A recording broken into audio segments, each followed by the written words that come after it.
Our first speaker today is another woman I really admire, Secretary-Treasurer of the AFL-CIO, Liz Shuler. Liz holds the second highest position at the AFL-CIO and is the first woman and the youngest person to hold that position. One of Liz's biggest roles at the AFL is to engage young people and communities and help break down the myths about unions. We are incredibly honored that she could take the time to be with us today to share her thoughts on the role unions can play in helping build a better food system. Our moderator for this panel is Diane Brady, a senior editor at Bloomberg Business Week. Diane is an award-winning journalist and has interviewed newsmakers worldwide. And again, I'm so honored that these two really cool women could be here today.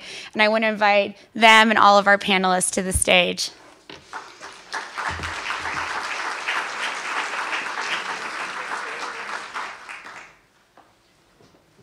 Good morning. Wow, I was listening to Saru. Yes, please. I caught a little bit of Saru's presentation, and I hope she got you fired up this morning. It's an early time slot. I want to thank Danielle, if she's still around, for inviting me here today, because as I look out on the crowd, this isn't a normal kind of union crowd for me. How many people, just out of curiosity, have any relationship to a union? Can you raise your hand? Okay, there are a few out there. Maybe family members or maybe yourselves.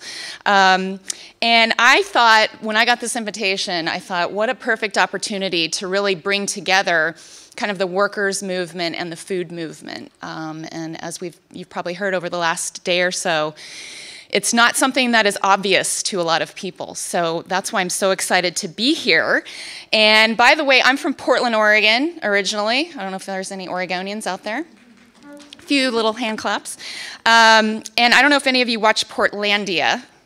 All right, all right. So we're often asked, if you're from Portland, if you know where your chicken came from or what the hometown is, that kind of thing. It is an exaggeration, I will say, but it's somewhat true. We are very proud of our connection to the progressive movement, the food movement, but we care very much about what we eat. So I'm proud of having grown up in a very forward-looking, forward-thinking state that most people in that state, I would say, are very aware of the issues you're talking about today. So our goal is to make that a nationwide consciousness, right?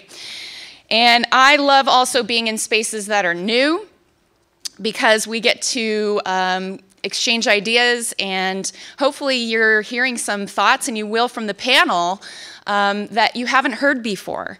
And I'm not taking anything for granted because there are a lot of folks who don't have interactions with unions. So the bottom line here that I hope you'll walk away with is that our movements should be more closely aligned, that we should be working more closely together, because food quality and sustainability basically is what we stand for in the labor movement, because we're worker activists that are making that happen, right? So we're really in this struggle to improve the food system together, and it is one struggle, but there are many different ways that we're attacking it. So for those of you who don't know, the AFL-CIO represents 12.5 million working men and women throughout the country, many who work throughout the food system. And you'll be hearing from them this morning, some of them directly. So farm workers, meat cutters, poultry workers, restaurant workers, grocery workers, workers who transport food, food safety inspectors, and many more. There's so many that I'm not mentioning, but that gives you a flavor of the workers who are on the front lines, making sure that our food is safe and of the highest quality. But I will say, how often do you think about those workers? They're often invisible. And thinking back in history, and probably it's been noted before, more than 100 years ago, Upton Sinclair, name ring a bell? He worked undercover in Chicago meatpacking plants, and he revealed the abuse and the exploitation of immigrant workers in the industry, including the unforgettable story of a worker who fell into a rendering tank. and was processed into lard. Now, obviously, the public reaction to that was fierce, right? The jungle forced federal measures to make food safer, but not working conditions. And I will say, as a result, we still struggle today, right, with enforcement of the safety regulations we do have. But the bottom line is we should not have any separation between good food and good jobs. No separation. Because working conditions in the food system are everyone else's eating conditions. And what our members win at the bargaining table has a direct effect on what everyone puts on the dinner table. And I only have a short time this morning, and I'm very conscious of my clock. But I wanted to give you a quick snapshot of what work looks like in the food industry. And most of you know many jobs in the food industry pay low wages, and you heard from Saru. It's at or below minimum wage in some cases if you talk about the tipped minimum wage of $2.13 an hour. $2.13 an hour for tipped workers. Many people don't even know that exists. 80% of low-wage workers don't have a single day of paid sick leave. 80% of low-wage workers. So that forces, in some cases, the people who handle our food to go to work sick. And you've heard it before, right? When they're working sick, it's not hard to imagine what that does to the food we're eating. Farm work today still bears the legacy of agricultural slavery and sharecropping, and many food industry jobs are among the most dangerous in the nation, with threats ranging from pesticide exposure, with back-breaking labor in food processing plants, sexual assault of farm workers and restaurant servers. Undocumented immigrants who work in fields and kitchens are especially vulnerable to workers' rights violations. Wage theft, right? Inadequate safety and health protections. Unscrupulous employers, they have a pretty easy way to handle things if someone complains, right? If you're undocumented, you go to your employer to complain about conditions, what happens? It's pretty easy for them to just call immigration officials, right? So who's going to complain in those conditions? International trade deals. We're talking trade these days, right?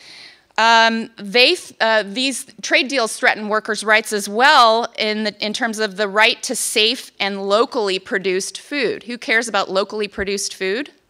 Anyone? Okay, it's a trick question. Everyone's hand should go up. So trade issues have a huge impact. And in the midst of all of this, we're in a political environment that makes winning or even maintaining the regulations we have, including food safety, workers' rights, makes all of that more difficult than ever. So we're up against a lot, and I didn't want to be the Debbie Downer this morning, so I want to end on a positive note and share a couple of creative examples of worker activism that's actually challenging the status quo. Anybody up for that? All right. So 2 very visible campaigns, the organization United for Respect at Walmart, called Our Walmart, and the fast food workers. So the disturbing irony of low wages in the food system is that many industry workers themselves experience food insecurity. And at Walmart, the country's largest grocery chain, mind you, a lot of people think of their retailers, but they're grocery chains as well. Workers actually have set up donation bins before Thanksgiving so that their colleagues could celebrate the holiday with decent meals. In addition to the Black Friday protests, I'm sure you've seen all across the country that call attention to the issues of fair pay and treatment of workers on the job, workers actually waged a Respect the Bump campaign that won some accommodations for pregnant workers on the job, not as many as we'd like to see, and we're still working on it, but I think that is a huge victory, right, for women, especially on the job. The Fight for 15. Fast food workers all across the country going on strike. 190 cities last year, and they're continuing into 2015. I will quote a worker that I came across during the campaign, Terrence Wise, a Burger King cashier who was arrested at one of the Fight for 15 strikes last year. He said he was demonstrating for the future of his 3 daughters. Tomorrow, he said, I've got to move out of my house because I can't afford to pay rent. And he had worked at Burger King for 10 years at $9.50 an hour. And a lot of people think you can survive on $9.50 an hour. And as the president said, you try it, right? So let's think about how we can more closely align and support each other in these struggles. And I will say Baldemar Velasquez, who's on the panel, is going to be talking a lot about some of the campaigns that he's working on. Mia from UFCW and others. There's some tremendous examples of, I know the Mount Olive pickle strike, Baldemar, the effort that you had in the 90s on behalf of cucumber pickers, and so I'll let Baldemar talk about that. But I guess I just want to leave you with, these are just a few examples of workers standing up and making our voices heard. They're not going down quietly, but I believe that there is so much more that we can do together. And I was in Detroit not long ago, and yeah, Detroit, all right, gotta love that. And I ran into a woman that had a mission to use local food production to fuel the city's economy, looking at creative ways to really boost Detroit, right? The labor movement was nowhere to be found in that conversation. But we have so much that we can bring to the table. We have a network of state AFL-CIOs and local labor movements that can really bring a lot of people power to these efforts, activist power. And it just made me think, how could that network of activists improve even just one idea, food deserts? Right? How could we work together on that? How can we help low-wage workers whose paychecks and where they live limit their diets to fast food? How can we work together on that? So while we work to raise the wages of workers, and you're working to raise the quality of food, let's bring them together and make this something that we can fight for every family in the country. So we're all about strength in numbers in the union movement. We're stronger together, that's our motto. And I think that implies to really improving the food system as well as union organizing and collective bargaining. So it's an impressive group. We're looking forward to working with you, and I think together we can do great things. Thank you. Thank you, Liz. Although I'm not sure donation bins for fellow employees, I didn't find that uplifting. I was like, oh, how depressing, but it's true. I'm Diane Brady, so I am not one of the great experts here. We're going to have a great conversation, I hope very much to engage the audience, because as Liz said at the end of her comments, I think we're talking as much about the opportunities here in terms of the overlapping interests with the food movement.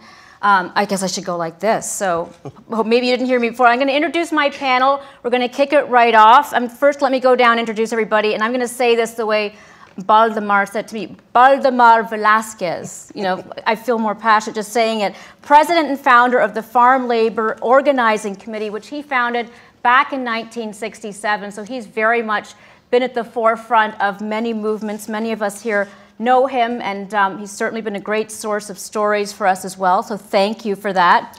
Jose Oliva, am I saying, of the Food Chain Workers Alliance. You have more than 250,000 workers that you represent. Dr. Melissa Perry, who many of you know, in fact, you may have her as your professor and chair of environmental and occupational health. I know her as a leading public health researcher on the effects of pesticide exposure. Talk a little bit about that. We have Mia Dell, who is the legislative director. Do not call her chief lobbyist. She is the legislative director for the United Food and Commercial Workers. Fabulous insights, I think, on a lot of what's going on the legislative front as well. Jeremiah Lowery, the man has just reached water to his lips. I see you've got some, he's research and policy coordinator with Restaurant Opportunities Center, Rock United. I see some fellow t-shirt wearers here, so I was, and then last, certainly not least, Patty Lovera, Assistant Director, Food and Water Watch, where she runs the food policy program. So I'm gonna start, of course, Baldemar, talk a little bit about what's top of your radar screen right now that intersects with the areas around food and some of the issues that Liz raised. Well, let me just start with this little fruit here. Anyone had one of these lately? A little strawberry? I had one in the room. Yeah. Well, shame on me. No, actually, you need to think about some of the first people that touched this strawberry was maybe a young guy like me who was out there in that strawberry field. I remember picking these up in Messick, Michigan, and Plant City, Florida. We had to get up at 5 in the morning, get out to the strawberry field, and we had to pick as many as we could by 2 o'clock because that's when they closed down the picking to package everything and take it to the market. These are fresh market things. But what it's like at 6 o'clock in the morning, you go out there without breakfast. It's wet, the dew, and there's mosquitoes all over the place. It's grown on very sandy soil and swamp-like conditions. And you're in the first 15 minutes, you're soaked up to your knees with water and mosquitoes all over. And we didn't have mosquito repellent, so you had to just bear it. And the crew leader comes and tells you to faster, faster. You try to take a water break. You know, he's like a taskmaster, and you get back to work. And it wears on you. And then the worst part about it is seeing it done to your mother and your little sisters who were working beside you. Because I started doing this work when I was 6 years old. And it's not just strawberries, but you name it, I've picked it. Apples, peaches, cucumbers, tomatoes, even chopped cotton in Texas with my grandfather. And that was back in '67. It doesn't seem like it's changed that much No, today. it just goes on and on. But be aware that the hands that touch these is that you hold up to your mouth, that you're connected to that worker, to that person down there.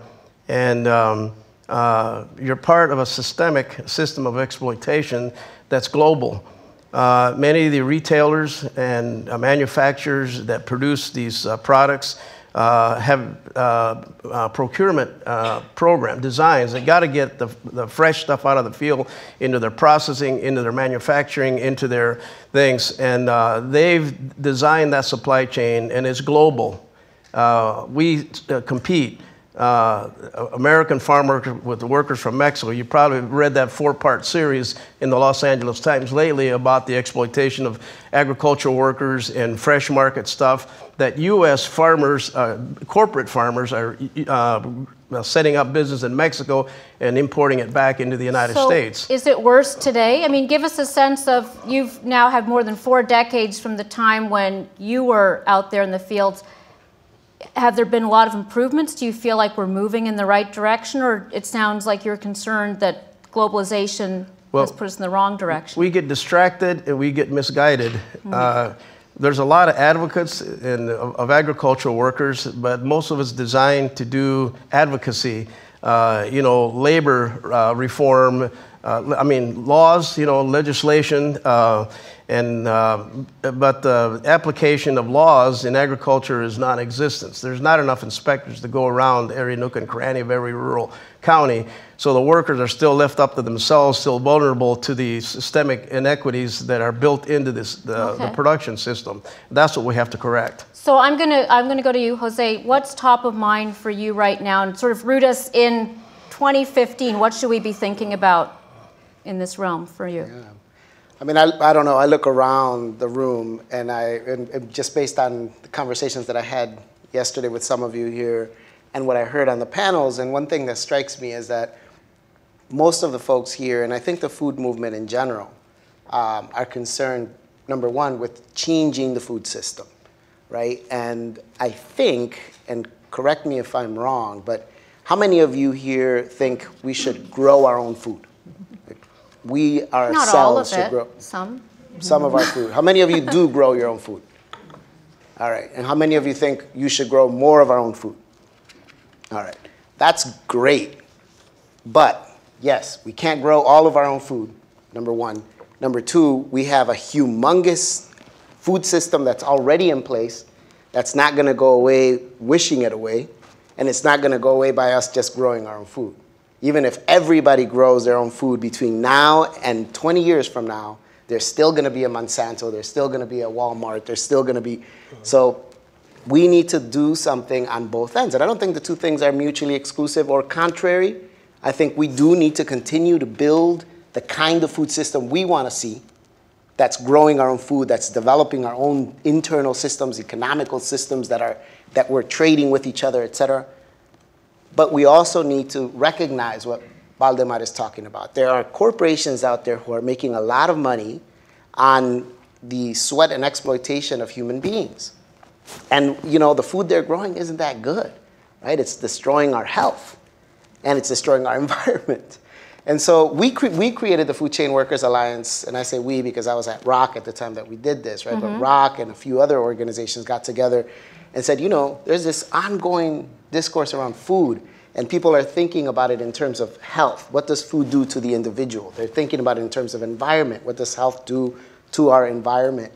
And what does food do to access and agriculture? But there's no labor in that, right?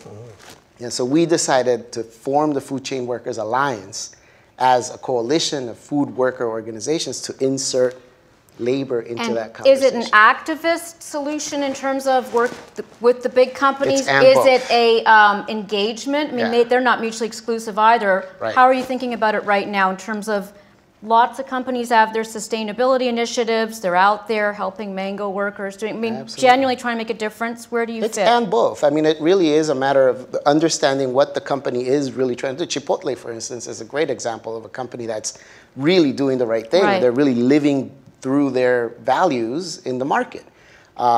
There's other companies that claim such such devotion to justice, but they are not in the same category as Chipotle, right? And so for us, it's a matter of moving those folks, right?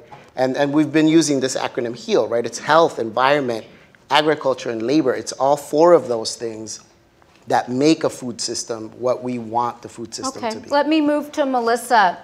Talk about sort of the context of your work. You work a lot around pesticides.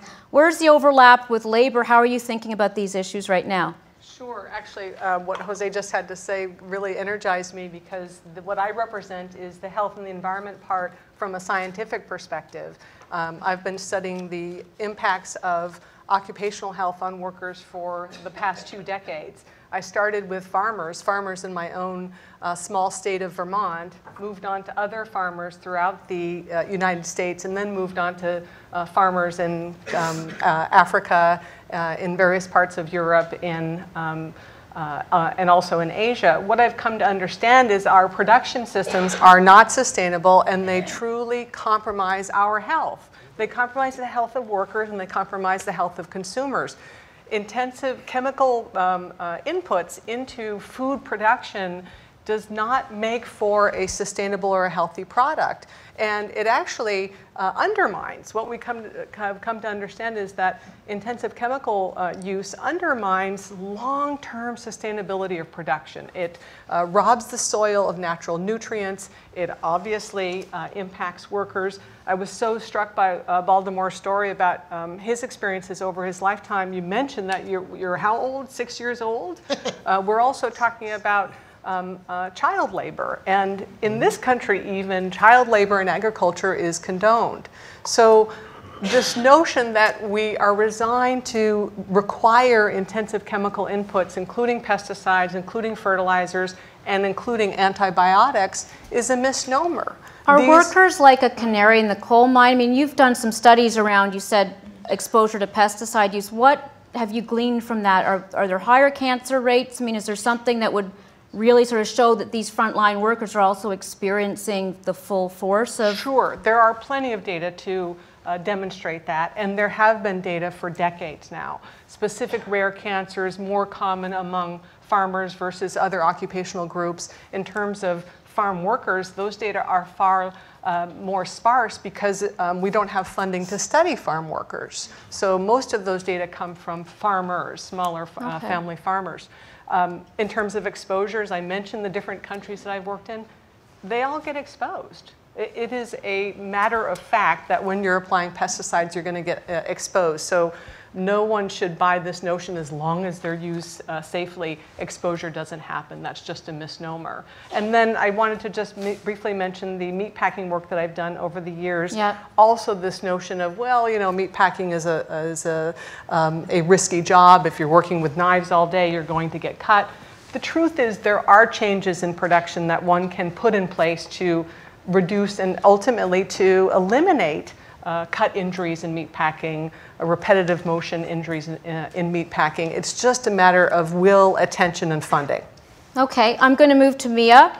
Talk a little bit about sort of what's top of mind for you right now on the agenda. Oh, there's so much.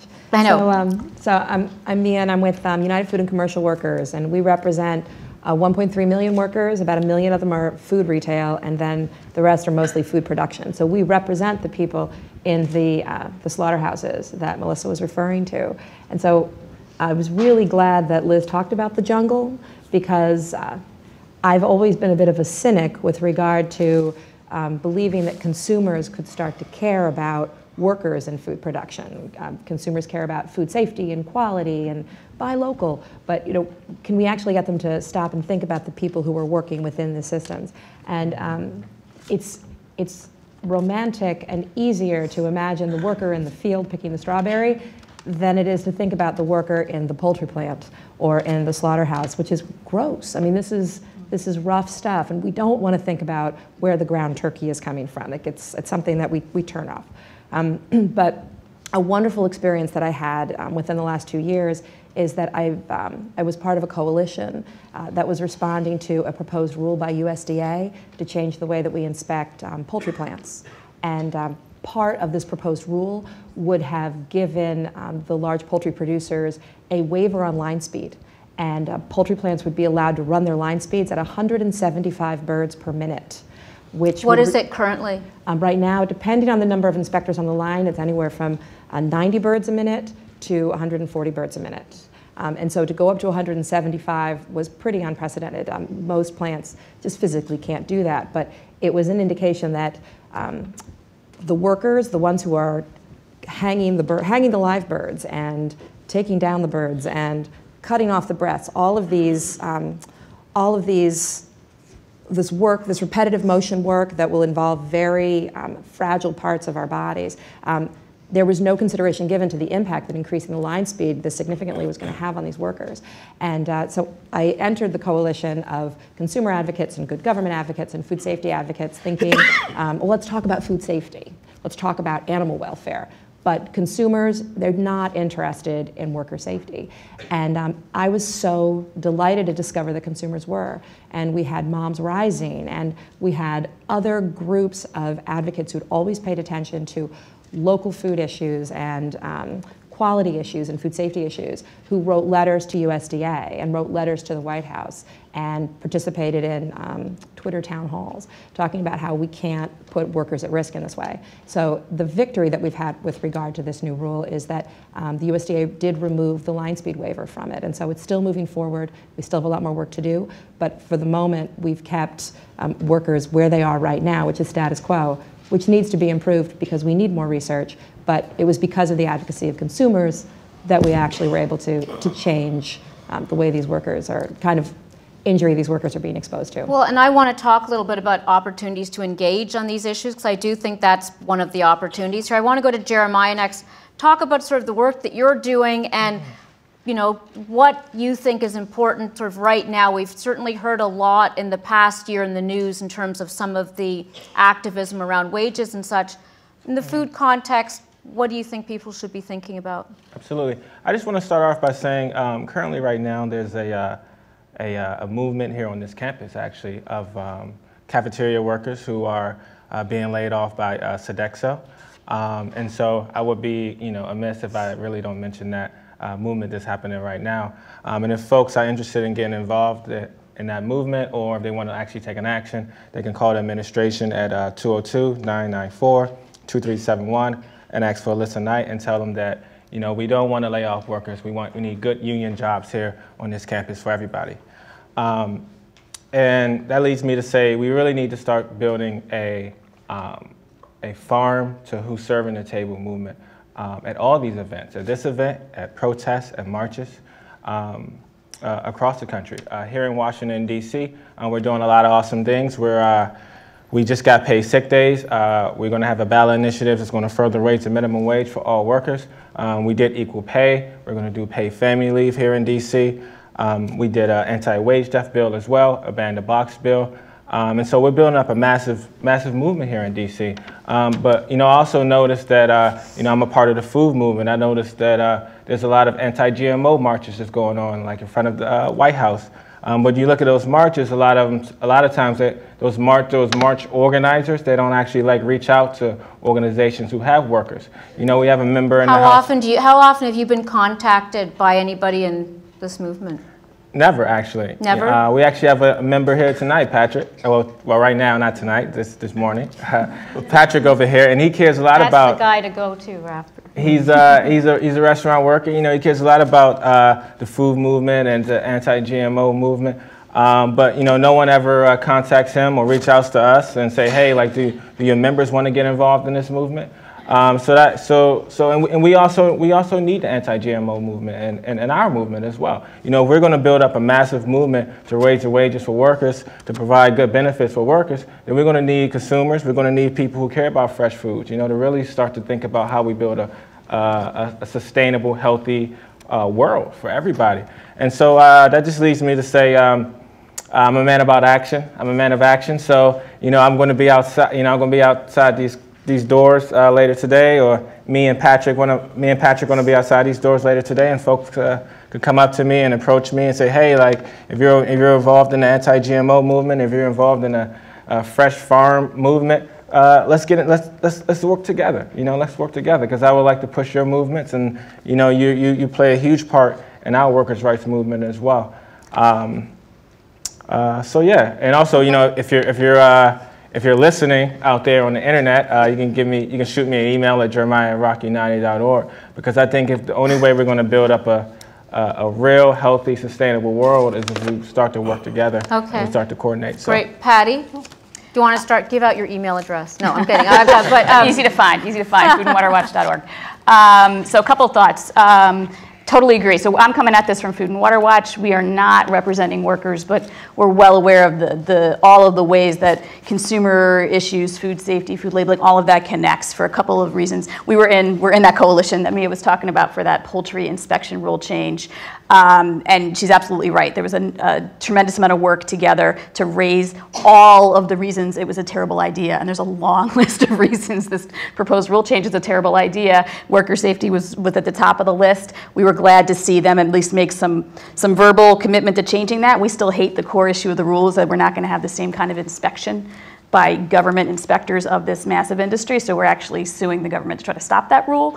But I agree, in the years of building up to that, making a ruckus about it, it did have an impact in the conversation and the process, so I think that's a good example of when we can identify the things we have in common. We often have a lot in common. The other thing I'll say that is important to us this year is that Saru said it really well this morning, right, that the lobbyists are writing the rules, these big industries are writing the rules, and one thing that we're quite worried about is not giving more opportunity for these big players to get even bigger. So we are in the last year, and we think going into this year has been really a period of kind of merger mania. We reached a point last year where we kept talking about merger Mondays, because every Monday a new food industry merger would come out. And what's wrong with big food? So bigger market share for these companies means less choices for us. We're told as consumers we've never had it so good in terms of choice. But in fact, a lot of the stuff we're looking at the grocery store is made by a couple of companies, just in different packages. So that's a consumer impact, but it also gives them more power. It gives them more power in the political arena. It gives them more power in marketplaces. They don't have to worry that we're going to vote with our dollars and buy something else if there's not as much else to buy. So as they get bigger, they control more of the decision making, whether it's labor standards, what people get paid, what farmers get paid, what the practices are. It gives them more power, not just economic power, but decision-making power. And then the final thing I say, but I'll say that as an opportunity I think everybody here is probably working on, is these trade agreements. We can all make a lot of progress on the rules of the United States or our local government or our state governments. And these trade agreements that we're talking about, one with the Pacific Rim countries and one with the European Union, Both of those deals are not about importing and exporting and are there tariffs and are there regulations on how much steel goes there and how many tires we import. They are creating opportunities for corporations to attack U.S., local, and state government laws in a venue where I cannot vote for them as a U.S. citizen. They are not about tariffs and quotas and a flow of goods. They're about deregulation and attacking rules that we can write to protect workers or the environment or health. So that's one thing I think we are seeing labor, environmental groups, food safety groups. We're seeing a lot of groups come together to fight these trade deals because they're a terrible idea. Despite what we heard in the State of the Union the other night, we don't need these deals, and I think you're going to see a lot of working together in the next year to try to block them. Well, and there's a lot of discussion around sort of the impact on jobs, too, that I think often intersects with what you're doing, where I think we need some reality checks around what's going on. I'm going to ask each of you, because I want to take questions from the audience, and I just want to also go quickly and say, what if I could wave a wand, put you in a position to make a key decision, whether I turn you into CEO of Monsanto or whatever role you want, what would be a decision that you think is critical right now? I know you're doing a lot of work in North Carolina, for example.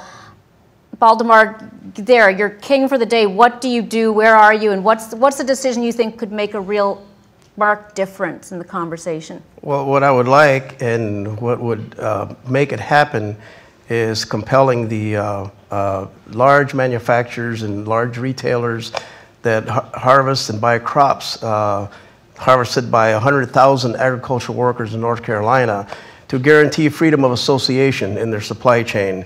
Because when workers have the ability to organize themselves and have collective action, define their own problems, and create the necessary tensions in the supply chain of all the parties, then they can negotiate things that they can live with.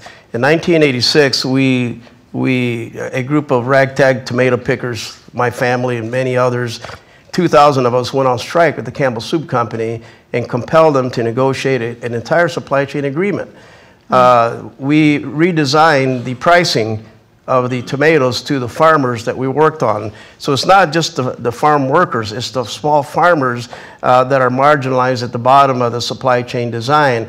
And you're not going to change it unless you get the top people at the top who designed it to change it and resolve the inequities. When we did that, we eliminated child labor. We doubled the wages of the families so that allowed them to take their kids out of the field and get them into the schools. We had the company pay for insurance instead of relying on these migrant clinics that are federally funded. We told them, don't give us this advocacy model, migrant clinics and food stamps, and we don't want welfare. We want a fair day's pay for a fair day of work, and we want to, and we got Campbell Soup to do that, but we didn't do it without the help of many consumers across the country who not only boycotted their products, but we went after their business partners, Philadelphia National Bank. Campbell Soup wasn't listening to us, but they listened to their big business partners when we started doing a divestment campaign at the Philadelphia National Bank, when people were withdrawing millions of dollars because they were partners with Campbell Soup exploiting migrant children in the tomato fields. Consumers rose up and we compelled them to do it. We want to do the same thing with the tobacco companies in North Carolina. The fight is not about tobacco, it's about 40,000 agricultural workers that not only harvest tobacco, but 32 different crops. Many of them fresh market, many of them food processing, like sweet potatoes. We're going to talk to Gerber's Baby Food, about where their sweet potatoes are coming from, where they're imposing conditions of squalor in the labor camps and mistreatment. And we've won. When we beat up on the Mount Olive Pickle Company, we negotiated a similar type of supply chain agreement with Campbell Soup, with the Mount Olive Pickle Company, covering 9,000 workers in North Carolina, guest workers from Mexico who have rights. Those workers that file grievances now, reinstatements for wrongful firings, sexual harassment, we're getting supervisors fired because they do that. We have workers who are able to complain under the agreement and are protected from retaliation. And every time we win one of those, that's my mother, that's my sister, that's my brother that we're getting justice for. So we encourage you to go to the flock.com website and sign up and join the fight. Okay, so I'm turning, all right. Top that. But and also I know that the Human Rights Watch, when you talked about the tobacco case, I know we wrote about that, still child labor has been an issue. I know you were involved in that story quite heavily as well. I'm going to go to Jose. Yeah. I'm waving a wand. You're in a power position. What are you doing? Anything. And let's assume it gets done, unlike like, oh, well, he said it, but will it pass Congress? Let's just assume everything goes your way. What? First, I would advocate my throne. I would say I am not You're a king, man of the people. You're a man of the people. It's true. Secondly, I would bring Baldemar over and have him say, one of the things that Baldemar is saying that I think is critical here, that I just want to take a minute to sort of expand a little bit. Collective bargaining agreements are not just about workers getting better wages and better working conditions. They also are an opening for us to have better food, right? If you are sitting down in a position of power, negotiating with a company, you can negotiate beyond just the individual wages and conditions of those workers in that company. You can negotiate other things, right? Related to and you can be on the front lines, sort of alerting people to issues without fearing the repercussions of... Absolutely. And so I just want to say that because I don't know if that's getting across right now, but maybe I'm I'm giving you power. You got to use it quickly or I'm going to move on and take it away. And the other thing that I want to say, with my sudden power, I would have everyone here working on procurement policies in their local municipality. So we're working on a procurement policy. We worked along with we're members. My co-director, Joanne Lowe, is a member of the LA Food Policy Council. And we passed a procurement policy in Los Angeles called the Good Food Procurement Policy, which takes this framework of health, environment, agriculture, and labor, and actually implements it, right? So in other words, a company that wants to sell to the city of Los Angeles, and the city of LA spends over $2.5 billion a year, by the way, in food. If you want to sell to that city, you need to have very specific metrics in terms of how healthy the nutrition of your food, what environmental impact your production process has, the agricultural or what both farm workers and farmers are getting from that food, and then labor also, is there a CBA in this place? If not, what are the specific labor standards, et cetera. So that procurement policy is in place. It's working. We have 2 years of experience with that procurement policy in LA. We're now ready to say, let's try this out in other municipalities. That brings us all together, right? I heard so many people yesterday and today talk about breaking out of our silos. We're only working on food from the perspective of health or just from environment, et cetera. This is an opportunity to break out of those silos and say, actually, we can pass something in our local community that's going to impact me and my kids, and it's going to break us out of the silos, and it's going to help build the movement so that we end up with the food system that we ultimately want. So you would have every city have that kind of policy. Are there how many cities, like if you had to say nationwide, is there momentum behind this in every city pretty much? There's momentum in the big cities right now. So LA passed it. Chicago is working on one right now. New York also is working on one. There's a few other major markets, Oakland, for instance, a few other places that are in sort of momentum mode, but there's nothing else that is passed except for LA. Okay. So that's why I'm encouraging everyone here to get engaged. Okay, Melissa, taking you out of academia, putting you somewhere, where would you be? What would you do? 3 things. I would first fund more public health research in occupational health protections and the conditions of workers. And related to that, I would energize the Occupational Safety and Health Administration so that there's access to. So are you Surgeon General? Is that what you? Is that your dream job? That could well be. Boss for a day. The Surgeon General wouldn't be able to fund OSHA. That's true. But she would be able to make high priority as to why is it that we need to get into plants and into fields to be able to formally and systematically evaluate what's happening to the health of workers. I can't begin to tell you how much energy I've put into getting into meatpacking plants. And that has become harder and harder. Right. Funding has become harder and harder to shed a light on this, as though it's very convenient for things to be invisible. We don't need to pay attention to this. If we don't count it, does it really matter? So secondly, I would strengthen OSHA. And then thirdly, I would put a lot of stock in the power of the consumer. Consumers that will say very simply, I don't really want chemicals in my food. I don't want food producers and food workers to have to be exposed to chemicals. I don't want the food laborers to have to be hurt and injured and maimed on the job. I can give you a lot of data. There are about 40,000 injuries that simply meatpacking workers experience on an annual basis in this country that require days away from work that might cost between $5,000 and $10,000 for each injury. Those numbers really add up to $400 and $500 million. We obviously can't sustain this type of hazardous work. It's just that it's convenient to ignore. So I would put the power in the consumer across all socioeconomic strata. It's that simple. Do you want chemicals in your food or not? Do you want food to be produced in a sustainable way that doesn't harm workers or not? It's really that simple. Yeah, and with technology, you'd think you could have much more radical transparency around labeling and such, so you could be more informed about what in fact is going on. Okay, Mia. Okay. I'm going to be the CEO of Walmart. All right. And I'm going to allow my workers to organize and join a union if they would like to. Thank you.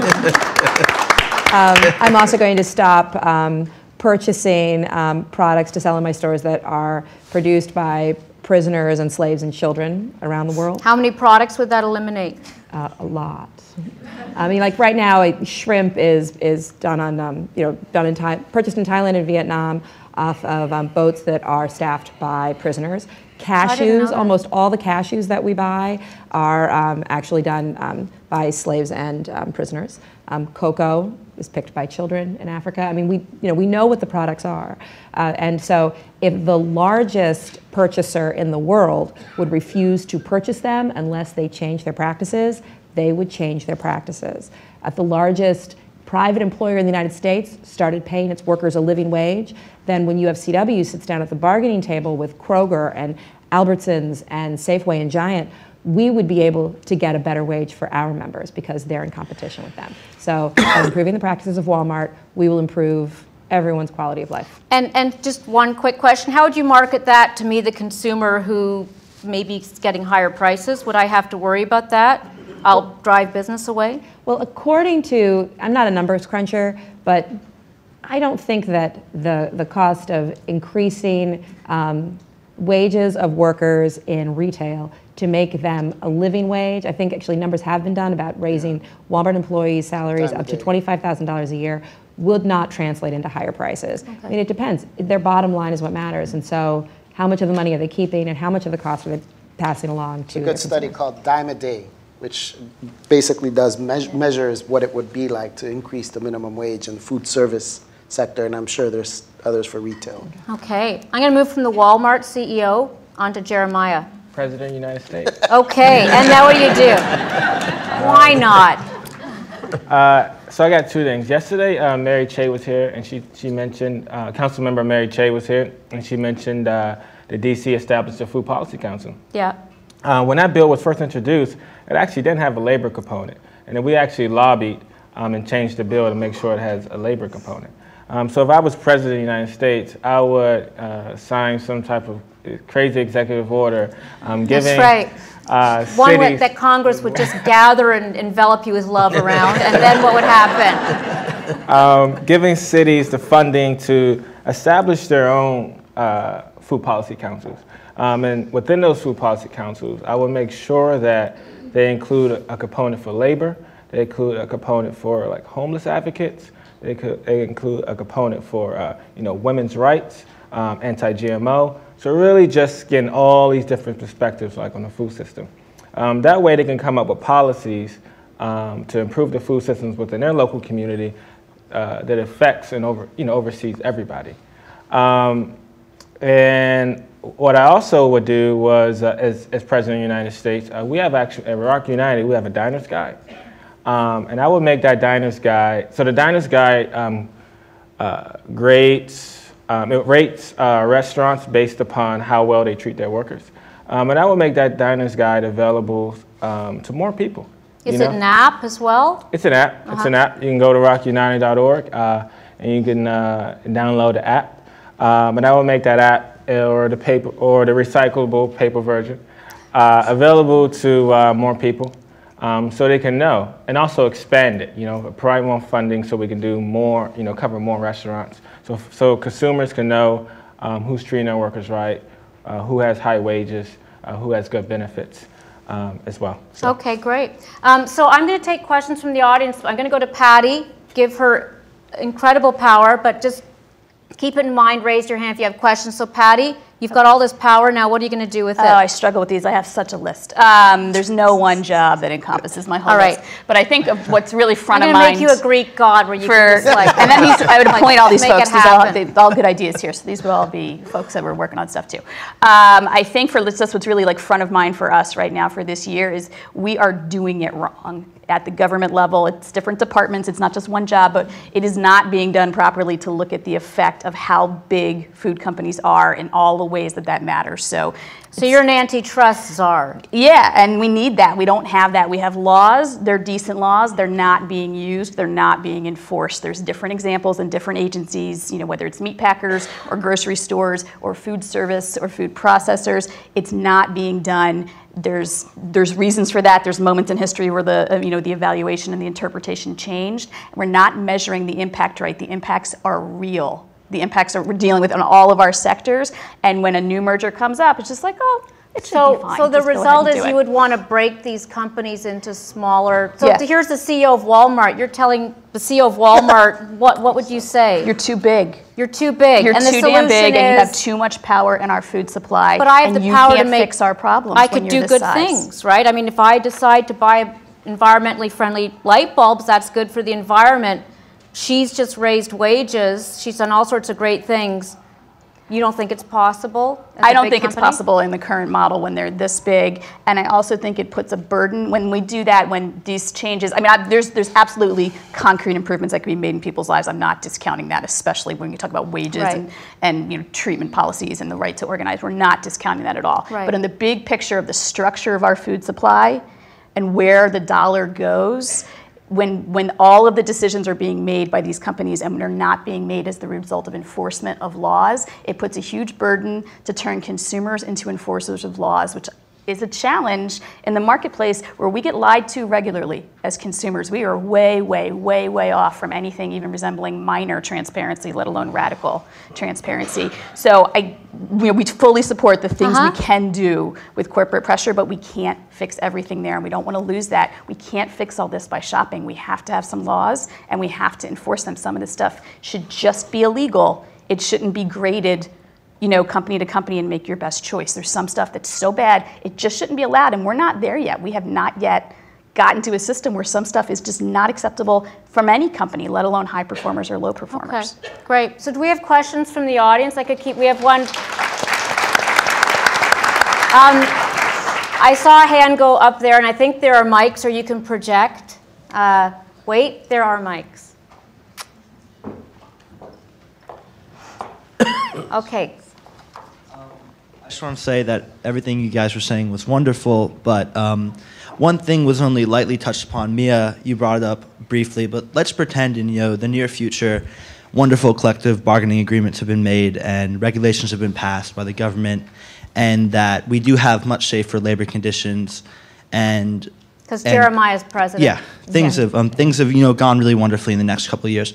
However, in that future, how do we keep produce and food prices reasonably low for people to afford, working class, middle class people to afford? How can we do that? How can we sustain these regulations and labor laws and still have affordable food prices?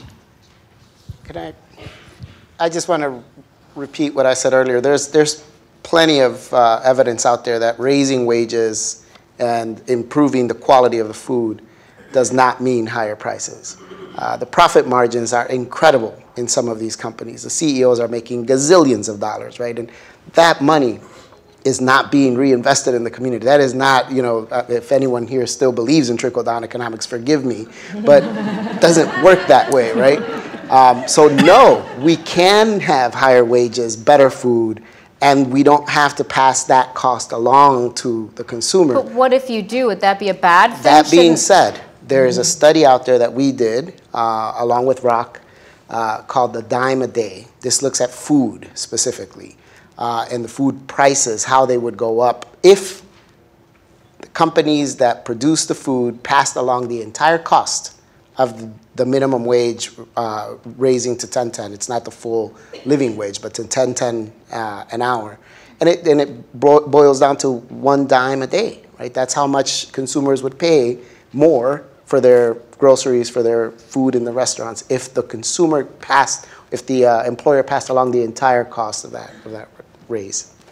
You know, I want to go to you quickly just to pivot off this question, because we're talking about wages and workers, but there are also obviously costs to be incurred around, you know, animal treatment, factory farms. I mean, there's all sorts of different issues of where we should be perhaps investing more in the food supply. I'm sure they were talked about a lot here.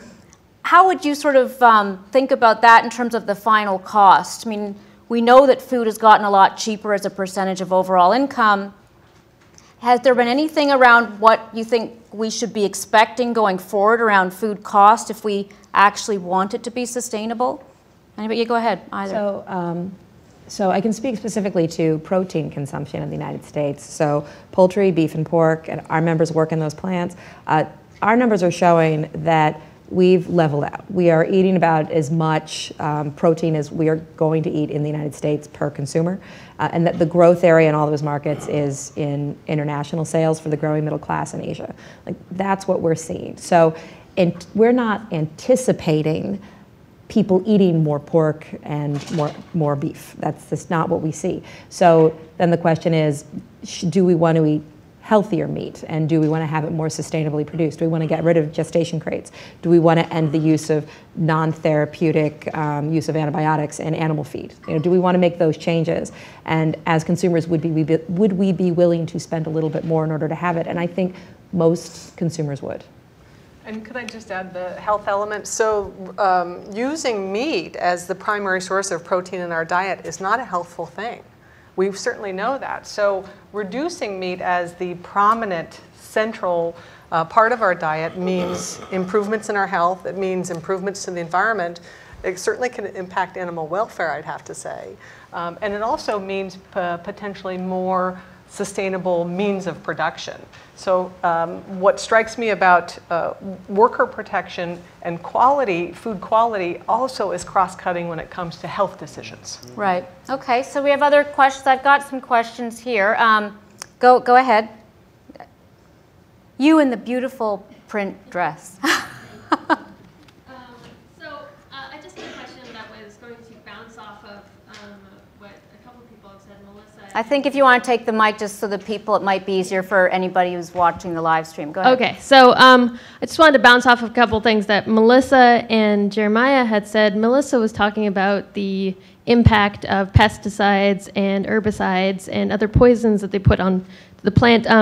And you know, I recognize the issues that are there that are disrupting the ecosystem. I'm a scientist myself, and there has been studies. So I will preface this. I don't want to. I may be opening a small can of worms, but I am against Monsanto in general because of the corporation and you know, the extreme control over the GMO system. But at the same time, there has been several meta-studies.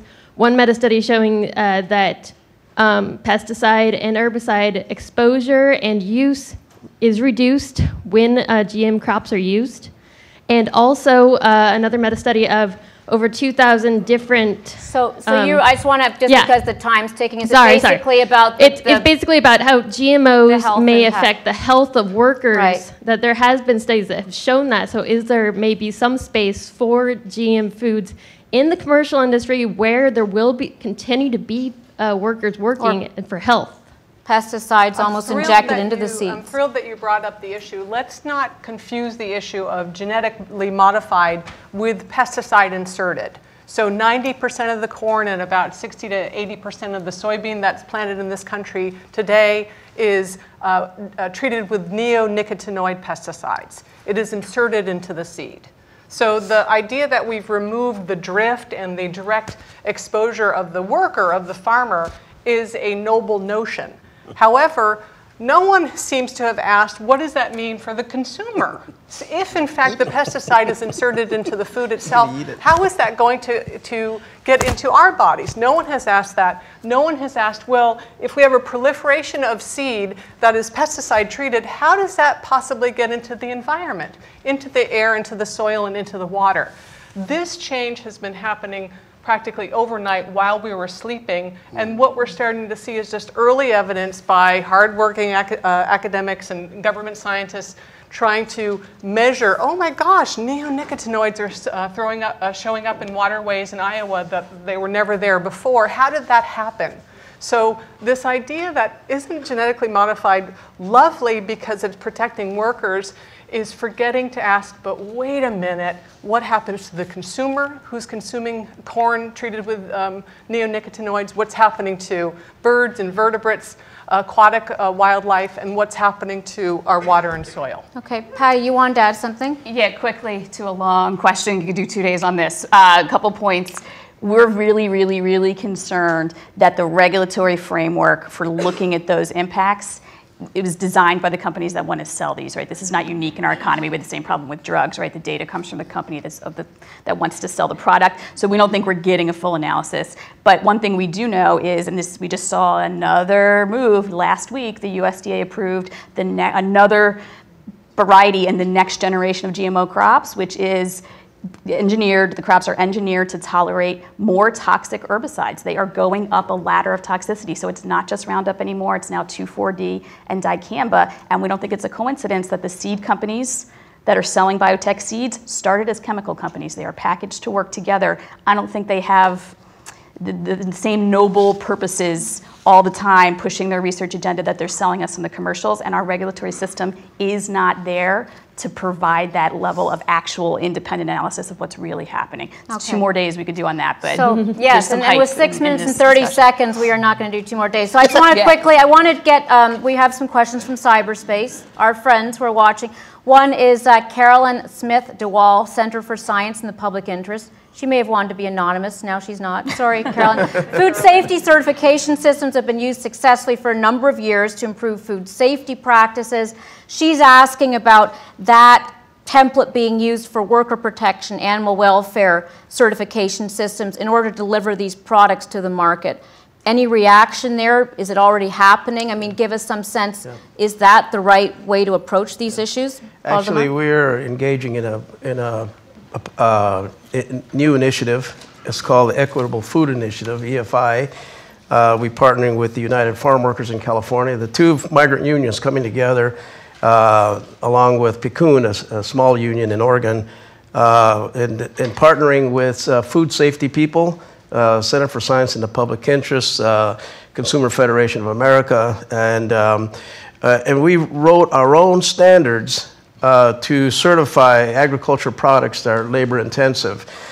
Well, the key thing that our certification design has that other efforts like this have, that ours include labor standards. You can protect the fair trade not cover that? If I see a fair trade label, can't I say, the worker got well paid for this cocoa Freedom bean? of association is key. Workers cannot be retaliated for doing concerted activity in terms of joining together and advocating directly for themselves. Our certification program requires that. The suppliers for big retailers, manufacturers, and we got Costco signing on to this with us. So we're very much in the pilot effort right now across the country, and we hope that a lot of the agreements that we have with our workers in Ohio and North Carolina, we hope to get them all certified. So to bring value added to the product for the farmer as well. Because our model is that with Flock, is that we have to protect the small farmers where our people come to work. Because if they're not sustainable, we don't have a place to come to work. So I think it all works, it's a win-win situation. Okay, so I'm going to actually, with time ticking, and I know we've got a full day ahead, I'm going to ask each of our panelists to give some final thoughts to you. It could be advice, you know, it could be something, a prediction. The word Costco makes me immediately want to go to you, Patty. So give us some closing thoughts in terms of what you want to be putting on the radar screen for people who care about these issues, but also care deeply about sustainable food and eating healthier? I mean, in the interest of time, I will say that, Food and Water Watch, we're really interested in building. We're never going to have the money as eaters and workers that these giant food companies are going to have to play their game here in Washington. We're going to have to counter them with something else, and we have to build that something else, which is more political power than we have as a food movement. So we have to shop wisely, we have to make ethical choices, but we also have to connect this to how we vote and how we get involved and how we hold elected officials accountable. There's going to be plenty of opportunities this year to do that. So trade agreements being just one of them. But I think the shopping well and eating well is important, but it has to lead to the political activism that we have to do if we want a better food system. Jeremiah, give us some closing thoughts. Give us your home number too. No, I'm kidding. Just give us that. So here in DC, all politics is local, all movements are local. As I mentioned before, we're doing some awesome things. We're going to raise the minimum wage. It's going to be a ballot initiative. We're going to get paid family leave for people. We've already done equal pay. So we have a lot of awesome things going on here in DC. We're starting a food policy council. So I just encourage folks to get involved, get involved in this movement, and also invite us to your movements as well. If you have some type of, like anti-pesticide movement or something like to bring fresh foods to low-income communities, we would like to be invited into that space as well, because we have a lot of low-income workers. And we also have a lot of workers who care. They also like to be educated about these issues too. I think that's an opportunity that a lot of people talk about. That's true. That's true. We would love to invite you into our space to really educate us on some of the stuff that y'all are working on. So let's work together and let's build this movement here in DC. So. Okay, great. Mia? So we talked a lot today about overlaps between the labor movement and the food movement, and so just keep in mind that that the food movement and food policy is not just about buy local, buy organic, anti-GMO. It's also about raising the minimum wage, paid sick leave, our trade policies, just comprehensive immigration reform. That is a food issue. Yeah. So just keep that in mind as you go forth. Excellent. Melissa? I want to plant a seed, pun intended. Yes. Two things. One, pesticide-free. We've already mentioned the use of systemic pesticide application into seed, and I think you all should be demanding more information about how does that impact the food that we're consuming and how does that impact the environment. So that's first. The second, and it was mentioned very briefly, to put on your radar is to be very aware of antibiotic-resistant bacteria and the fact that 80% of antibiotics used in this country is in food animal production. About 400,000 infections happening annually are due to antibiotic-resistant bacteria. If we don't take this seriously, we are in for a boatload of trouble when it comes to being able to respond to run-of-the-mill bacteria going forward. So demand more information about that. Okay, great. Jose, in our brief 22 seconds, call to action. 22 seconds. I'll give you some more time. But I think quickly. We need to heal our food system, right? We need to break out of our silos, and the only way that we're going to do that is if we see common self-interest. And I do think that to the extent that they are presenting themselves as an opportunity, these procurement policies are one way for health, environment, agriculture, and labor to all work together. Okay, great. Baldemar, last word. Sign up for the fight. Go to our website, sign up for the calls to action. 2015, we might be triggering a boycott of 3 convenience store chains, Wawa, 7-Eleven, and Kangaroo stores in the South. Those 3 convenience store chains are part of the McLean distribution system customers. McLean is a subsidiary of Warren Buffett's companies, and maybe if the big tobacco companies don't listen to farm workers, they'll listen to Warren Buffett if we get enough consumers to boycott those chains. Okay, Baldemar versus Buffett. I'd like to see that. Please join me in thanking the terrific panel.